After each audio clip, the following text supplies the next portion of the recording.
Space exploration അല്ലെങ്കിൽ ട്രാൻസ്പോർട്ടേഷനെ ഒരു മൊണോപ്പൊളിയാക്കി മാറ്റിയിരിക്കുന്ന ആളാണ് ഇലോൺ മസ്കും അവരുടെ കമ്പനിയായ സ്പേസ് എക്സും.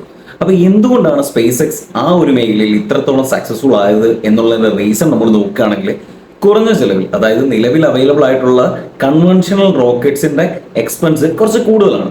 അപ്പൊ അതിനേക്കാൾ കുറഞ്ഞ ചെലവിൽ റീയൂസബിൾ റോക്കറ്റ്സ് ഉപയോഗിച്ചുകൊണ്ട് നമുക്ക് ആവശ്യമായിട്ടുള്ള ഉപഗ്രഹങ്ങളെ ഓർബിറ്റിലേക്ക് എത്തിക്കുക, അല്ലെങ്കിൽ ആൾക്കാരെ, സാധനങ്ങളെ അങ്ങോട്ടേക്കും ഇങ്ങോട്ടേക്കും ട്രാൻസ്പോർട്ട് ചെയ്യുക എന്നുള്ള ആ ഒരു പർപ്പസിനെ ഇത്രയും എഫക്റ്റീവായിട്ട് ഹാൻഡിൽ ചെയ്യുന്ന മറ്റൊരു കമ്പനി ഇന്ന് ഈ ലോകത്തില്ല.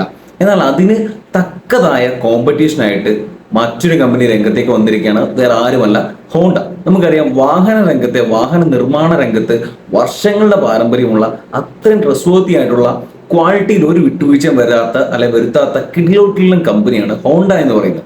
ആ ഹോണ്ട റോക്കറ്റ്സ് എന്ന് പറയുന്ന ഈ ഒരു മേഖലയിലേക്ക് ചുമ്മാ എടുത്തു ചാടും നിങ്ങൾക്ക് തോന്നുന്നുണ്ടോ? ഇല്ല.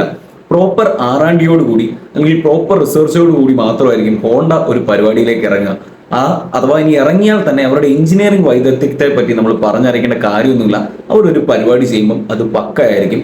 ഹോണ്ട ഓൾറെഡി തന്നെ 2025 ജൂണിൽ തന്നെ ഈ റീയൂസബിൾ റോക്കറ്റിനെ, അല്ലെങ്കിൽ ലോഞ്ച് ചെയ്ത ലോഞ്ച് പാഡിൽ തന്നെ നമുക്ക് വീണ്ടും തിരിച്ചിറക്കാൻ പറ്റുന്ന രീതിയിലുള്ള റീയൂസബിൾ റോക്കറ്റിന്റെ ലോഞ്ചുകൾ, അതായത് ഒരു പ്രോട്ടോടൈപ്പിന്റെ ലോഞ്ചുകൾ സക്സസ്ഫുള്ളി കംപ്ലീറ്റ് ചെയ്യുകയുണ്ടായിരുന്നു.